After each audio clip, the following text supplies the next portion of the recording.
been a while since I did any videos, but I've sort of been busy with other things and, well, just haven't had the motivation or time or really any other projects to do videos on. But in the meantime, I've had a fair few people asking what happened with the water cooler. I don't exactly remember how much I actually talked about this once it's been finished, but it's actually been through quite a few, I don't know, I guess design changes or modifications, if you'd call it that. Nothing too major in particular, but I used to have this heat exchanger on the back here hooked around the other way, so the discharge line here was going into the top and the suction line was coming out of the bottom here. But after thinking about it for a while, I realized that well, what's coming out of here is liquid, and the liquid needs to boil off and evaporate, and that's how it actually cools. So by putting the liquid in the top here, it was basically just instantly falling through the heat exchanger. I mean, it was cooling a bit, but it's not ideal. So it was instantly falling through the heat exchanger and then just coming straight out the suction port again. So I was basically wasting a heap of efficiency by just dumping liquid straight back into the compressor, which isn't good for the compressor either, but it does have a, what do you call it, suction accumulator on it. So, I mean, that'll catch a fair bit of it. But as you can see, I've got the controller sitting here. I've put the evaporator temperature sensor in there permanently. So it's just running under the K-flex and it's mounted on the pipe about there. So the idea of that, well, the idea with two temperature sensors is that because I'll be running, well, I might put antifreeze or something in it just so I can run it a bit cooler, but because I'll be using it with water most of the time, if the temperature of this heat exchanger drops too much, the water will freeze and the water flow will just stop completely. When that happens, this whole thing just turns into a block of ice and the liquid starts going into the compressor and just, it'll basically run it until it kills the compressor. So I've put that temperature sensor on there, and on the controller I can set, you know, a cutoff temperature. So if I'm running water in it, I'll set a cutoff temperature of, I don't know, like 2 degrees or something, just to be safe. And once it reaches that temperature there, it'll kill the unit, just to protect the compressor basically. But the main temperature sensor is this little one here, which can sit in a bucket of water or whatever else. So yeah, this is just a little bucket I've wrapped in insulating foam and got a pump sitting in there. But when I did this originally, I figured it must have had a leak because, well, I mean, I left it sit for a few months, came back to use it, and it just did not work that well at all. So what I did was, well, I didn't have any gauges or anything at the time, but I figured, you know, there was water. Hello. But there was, when you looked at the discharge line, where it was entering the heat exchanger, it would sort of frost up, you know, around the discharge line. But then the return line was, you know, it was warm. So that sort of indicated there wasn't enough refrigerant in it. So yeah, once I changed all these pipes around, rebrazed everything, stuck this on a bit better, I needed to refill it. And this unit came with R22. I think it might have been a bit low to start with, but because R22's, well, I don't have a license so I can't get it, I had to go with a slightly less conventional method. You can't see that well, but you can probably tell what that fitting is already, and I sort of came up with a bunch of fittings. You know, this one's from Bunnings, got this one from BCF, and then these two from Reese. And we have a can of propane, and turns out the propane's actually pretty much identical to R22 in terms of pressure, temperature characteristics. So let's put this back up here. Did a bit of googling, asking around, and you know, apparently propane is pretty much a drop-in replacement. So I figured, well, yeah, it's flammable, sure, but I'm not going to be using this inside. Well, it's inside now, yeah, by me, but most of the time I'll be using it outside. So if it does develop a leak, well, it's just going to vent outside anyway. So propane's not too big a deal in this case. Of course, you still got to be careful with it. I mean, you know, if I'm ever going to do any work on it, I need to remember to evacuate it completely. And I mean, I'll probably print out a big warning sticker or something and put that on it just in case for some reason it gets out of my hands and someone else goes to mess with it. But for now, that'll do just fine. And I mean, it's got probably, well, that propane cylinder's pretty empty, so it's got a fair bit of propane in it already, and well, it works just fine. Because it's a somewhat less conventional setup, I've actually had to, well, not really tune it as such, but yeah, I guess you could call it that. Using those, I was able to tell that, well, to start with, it was low on refrigerant. I was getting about 20 psi suction pressure, which is, you know, too low for R22 in basically any case. So, put a bit of propane into it. I think I put a bit too much to start with. You know, tried running it, and the suction line started freezing up pretty quickly, so I figured liquid was getting back into there. So, dumped a bit, you know, ran some water through it. Basically tuned it until the water coming out was the lowest temperature I could get at a constant flow rate. So this unit's rated for, let's see that, 790 watts input on cooling. So what I did was adjusted the water flow. Well, I took the temperature of the incoming water and then adjusted the water flow until the water coming out of it was 5 degrees cooler. And then I used, once it was you know, in a steady state, I basically timed how long it took to fill up a Coke bottle, and doing a bit of math, you can calculate, you know, what sort of heating or cooling power you've got. And I calculated about 2.8 kilowatts, so that means the unit's running at about what did I calculate, 3.5 COP of 3.5, so basically it'll cool 3.5 times the amount of power you put into it, which is pretty good for these units. I mean, it's a reverse cycle unit, but it's just got a capillary, well, not device, it's just got a capillary in it basically, so it's not ideal for this. But I mean, the whole thing's not ideal, so whatever.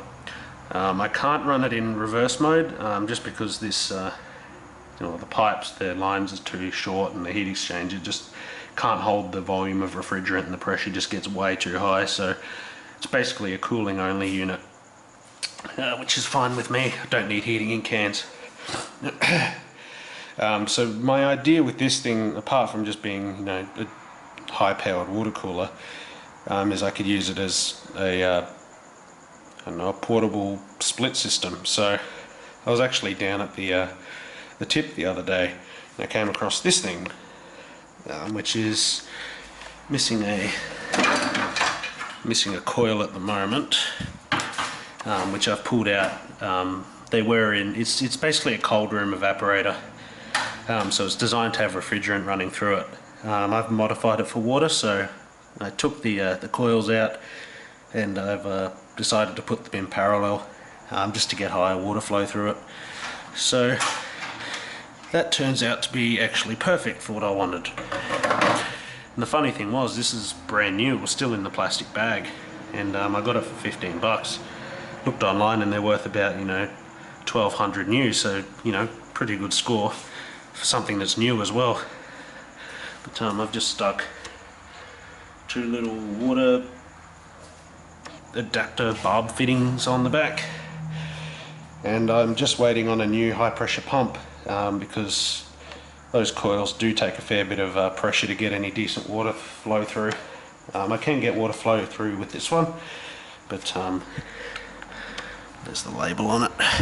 It's not going to come out of the bucket, but this pump's rated to a 2 meter head, and it just gets enough, well, not quite enough water flow through. So I got a DC brushless pump coming from eBay, which should do a 6 meter head, so that should be plenty for that. Plus, you know, a couple of meters of tubing to run in a window, and well, stick this thing outside, that thing inside, run some pipes with cold water between them, and well, there you go. So yeah, I guess I should probably plug this in. I've just been messing with the controller here, and I've noticed a few bugs in my code, quite bad ones actually, but easy enough to fix. Like I said, the idea of the temperature sensor on the evaporator is to stop it if the water's going to freeze up, because then, you know, the flow stops completely and that temperature sensor in there is basically useless. But I've noticed that the temperature sensor on the evaporator actually controls when it turns on and off as well, which is not what I want. But what I'll do is we'll plug in the pump here. So you can see that's going over there. Okay. Put this on top. And we'll plug this in. And I've programmed it so if you hold the first 2 buttons, it'll skip the startup delay. So I'll just try and do that quickly. It shouldn't come on yet. Yeah, there we go. So it has an inbuilt startup delay of 50 seconds, just in case the power goes out and comes back on, it doesn't cook the compressor. And I have a resettable circuit breaker in here that kills it really quickly as well. So, you know, it's pretty safe in that regard. So as you can see, our water temperature, actually our evaporator temperature is 22 degrees, and our water's 9.6 degrees, because I ran it earlier. So what I'll do is push this one, leave it at that, because that's about the temperature where it freezes. If we set this to yes, it'll come on. So that's that. That's a bug as well. That's supposed to be like a countdown timer, but don't know why the number sticks there. But you should be able to see the water temperature drop fairly quickly. I mean, it does take a few minutes to actually kick in and start running, you know, at full efficiency, but well, it's a fairly decent volume of water. Have a look at the, it's dropping now, the evaporator temperature. You can see that's dropping pretty quickly as well. And that's set to off at the moment, just until I figure out the bugs, but basically this will override the water temperature, so if the evaporator drops below, well, 1 degree in this instance, it'll turn the unit off no matter what, because that means the evaporator's frozen. So that's dropping nicely, and as you can see our water's already dropped about 1 degree and falling pretty quickly as well. So yeah, that's running quite well. Yeah, it's starting to frost up because the water's already so cold, but if you put like 23 degree water through this, it just stays nice and cool and sweaty. But yeah, the water's a bit cold to start off with. The discharge is frosting up a bit there, but that's nice and cool and sweaty. It's not frosting up yet, but yeah. And just for fun, let's leave that going. Put it on evaporator. Oh, we're in the negatives already, and we'll turn off the pump. Now this isn't ideal because it means water's going to start freezing rapidly in the evaporator. I mean, technically it basically already has. Don't know if you can hear that, but it's freezing up. Oh yeah, sticking to that already.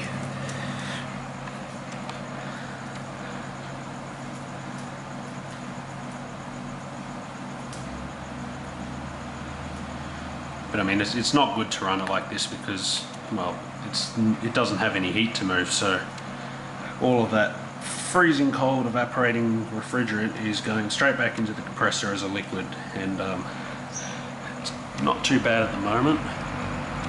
I mean, it's not complaining at all at the moment, but if I leave this running long enough, it'll get really angry sounding and draw lots of power and probably overheat. So yeah, not ideal running it like that.